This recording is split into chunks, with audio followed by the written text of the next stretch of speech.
All right, so we're going to go into a human trafficking 101. I just want to educate people who are on this webinar and have not had any training or any education surrounding human trafficking, just to build a core understanding of what this is and what this looks like within our city. So what is human trafficking? Human trafficking is a crime that exploits the vulnerabilities of our youth, of our homeless, of our foster care kids, of anyone. You know, anyone can be a victim of human trafficking, but it does disproportionately affect marginalized communities. It's a form of modern day slavery. It's a human rights violation to be trafficked. The TVPA Act is one of the first, it is the first federal law that was implemented, the Trafficking Victims Protection Act. And it states that trafficking, by definition, is the use of force, fraud, or coercion to make an individual work in any industry.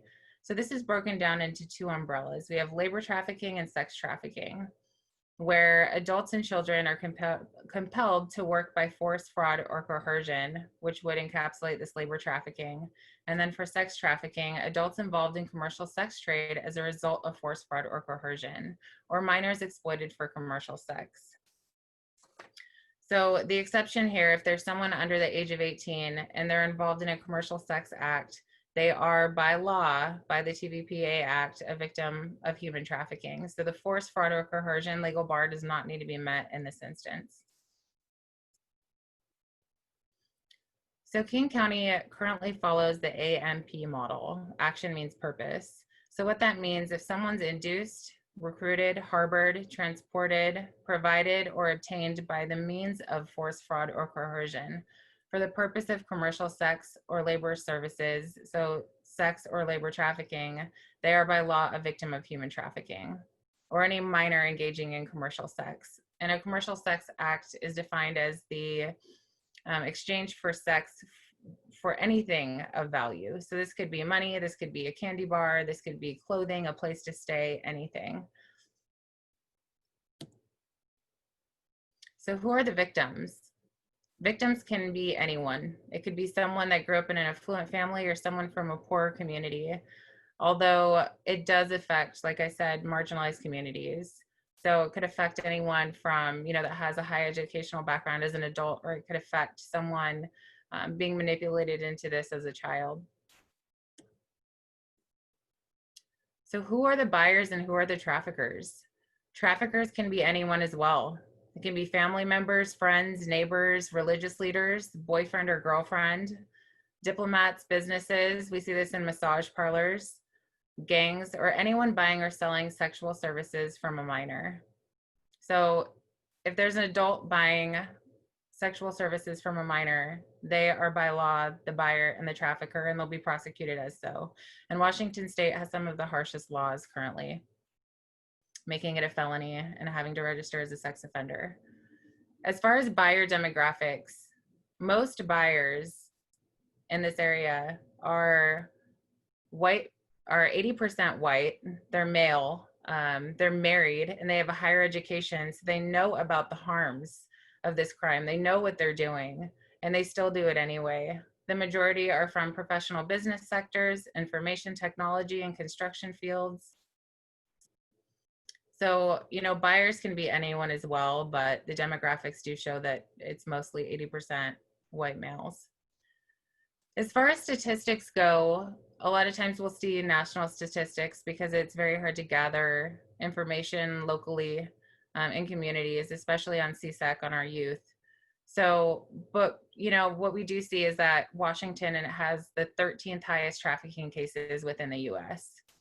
And one of the reasons that trafficking is so prevalent here, a lot of people say, does this even happen here? Like, I don't see it. And lucky for you that you don't see it, but it does run rampant, and it is prevalent, and it can be an online, you know, crime. It can be something that happens on the streets, but it does happen in our communities. And some of the reasons are that King County is a major entry point for immigrants, asylees, refugees, with a high concentration of communities that are vulnerable to trafficking. Because when you come here from another country, you may not speak the language. You don't have family around. You have no safety net. You don't know your environment well. So if you are in a situation where you're being exploited, you don't have access to some of the things that someone might have that is a local. We're also a major hub for technology and development companies. So some people that come from other countries have different ideologies surrounding sex buying. And so when they come here, they think that in their mind that it's okay to buy another human being. So that's one of the reasons why we see that. Dr. Dr. I'm going to get this out. Dr. Deborah Boyer, she did a study recently, and she found that 300 to 500 youth are being trafficked in King County annually, which means on any given day. And 2,000 to 3,000 adults are being trafficked as well annually or on any given day. And statistics also show that the average age of entry is continuously dropping. You'll see different studies that say the age of 12, 13, 14, as low as 11. What we do know is that the average keeps on dropping. So the entry point of people getting into this life is at such a young age. So I just want to briefly go over the Nordic model, what we're talking about today. So what the Nordic model is, it's a model that actually is from Sweden. It was spearheaded here by the efforts of a man named Val Ritchie, and he's now doing work overseas. But what this model implements is a more holistic approach to this crime. It approaches it in a way that we're talking about trafficking, we're talking about resources, and we're talking about the harms of buyers. So it decriminalizes those who are prostituted. It provides support services for people to exit when they are able to or when they can, and makes buying people for sex a criminal offense in order to reduce the demand that drives sex trafficking. So instead of criminalizing the women who are being prostituted, we know that the perpetrators are not the women.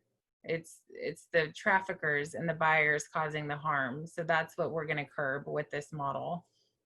And Melanie will talk much more into this as she goes into her presentation. And I just want to go over some statistics in King County as well on exploitation cases of minors. So in 2009, a CSAM law was introduced to make the commercial sex buying of children illegal, to mirror the TVPA Act. And so as we see that these numbers start to go down, and in 2012, when the Nordic model was implemented, I know things take time to implement, but as soon as that was implemented, you see these numbers drastically dropping. And as in 2015, there were no children being arrested for prostitution. And this is what we hope to see for people being prostituted and trafficking in general, is that we're not criminalizing people who are being harmed. We want to make sure that those who are harming are the ones that are gonna have repercussions.